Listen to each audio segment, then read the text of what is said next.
এখানে যারা প্রাণ দিয়েছে রমনার ঊর্ধ্বমুখী কৃষ্ণচূড়ার তলায়, যেখানে আগুনের ফুলকির মতো এখানে ওখানে জ্বলছে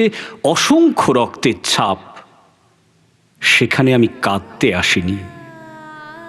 আজ আমি শোকে বিহ্বল নই, আজ আমি ক্রোধে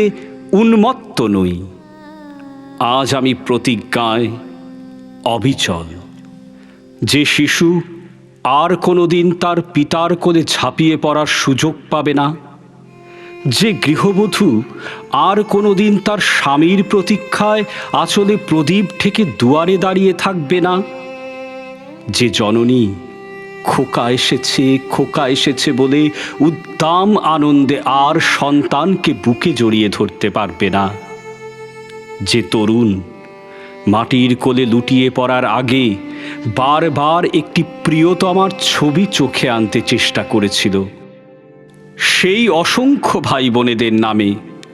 আমার হাজার বছরের ঐতিহ্যে লালিত যে ভাষায় আমি মাকে সম্বোধনে অভ্যস্ত, সেই ভাষা ও স্বদেশের নামে এখানে এই বিশ্ববিদ্যালয়ের উন্মুক্ত প্রাঙ্গণে আমি তাদের ফাঁসির দাবি নিয়ে এসেছি, যারা আমার অসংখ্য ভাই বোনকে নির্বিচারে হত্যা করেছে, যারা আমার হাজার হাজার বছরের ঐতিহ্যে লালিত